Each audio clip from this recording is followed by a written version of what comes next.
Alors, je vais te donner juste un message de ton autre, d'accord? Un seul message, signe par signe.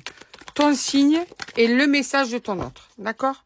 Donc, je vais te dire chaque fois le signe du zodiaque, ton signe du zodiaque et un message avec une seule carte. Alors, toi, tu es du signe du bélier. Je vais les mettre à l'endroit. Du bélier. Cette personne, eh bien, c'est une personne qui peut trouver de fausses excuses, qui va te faire avoir des illusions, qui ne va pas tenir ses paroles, qui va te décevoir. Voilà. Et c'est quelqu'un qui va, en fait, c'est son tempérament. C'est pas une personne qui est de parole. C'est une personne qui va toujours trouver une vraie raison, une bonne raison, pour pouvoir toujours, eh bien, essayer de se sortir de ce qu'elle aurait pu te dire, ce qu'elle aurait pu te promettre. Il y a toujours quelque chose au niveau de « je n'ai pas de parole ». Si tu es lion, alors ton autre ou cette personne, c'est une personne qui peut avoir un passé douloureux, qui est dans la douleur émotionnelle, qui a des traumas du passé, qui a des blessures encore ouvertes et qui sûrement a des réactions à vif par rapport à tout ça, qui a au fond d'elle une certaine tristesse. Homme ou femme, bien sûr. Hein? Tu es scorpion. Alors cette personne joue au jeu de suis-moi, je te fuis, fuis-moi, je te suis, c'est-à-dire que c'est jamais simple, jamais clair. Un coup, cette personne est proche de toi, un coup, cette personne est loin de toi, elle te souffle le chaud, le froid en permanence, c'est quelque chose qui doit sûrement t'user. Donc ça va durer comme ça pour le moment. Tu es du signe du Verseau.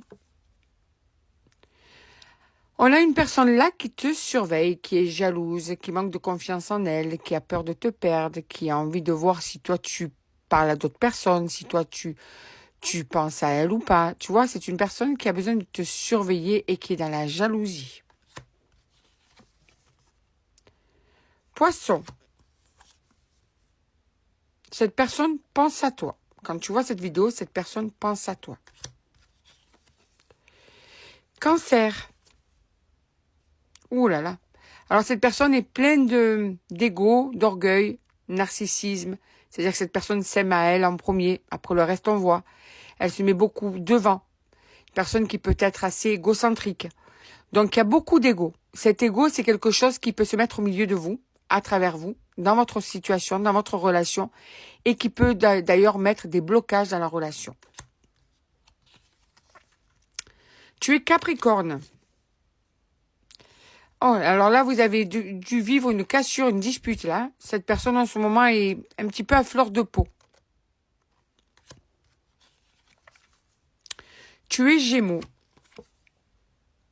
Cette personne te voue un amour inconditionnel. Elle t'aime énormément. C'est un amour qui est pur, un très bel amour. Elle t'aime sans condition, cette personne. Tu es Sagittaire. Alors là, on a une personne qui manque d'investissement, qui est complètement immature, qui a des comportements d'adolescent ou d'adolescente. Une personne qui, en fait, n'a pas des comportements qui sont en accord avec son âge, en fait. Voilà. Et toi, du coup, tu n'y comprends rien parce que c'est des comportements qui sont durs à suivre. Tu es vierge. On te dit que dans cette situation, dans cette relation, il y a un rapport de force. Cette personne a besoin d'être, comment te dire ça? De sentir que tu es à fond, de sentir que tu es sous l'emprise. C'est malsain même. Il y a vraiment ce rapport de force qui doit être, comment te dire ça? Dur. Ça doit compliquer la relation. Ouais. Ça doit te faire souffrir. Taureau. Vous êtes là, dans une union karmique. Tu es avec ton âme sœur. Et Balance.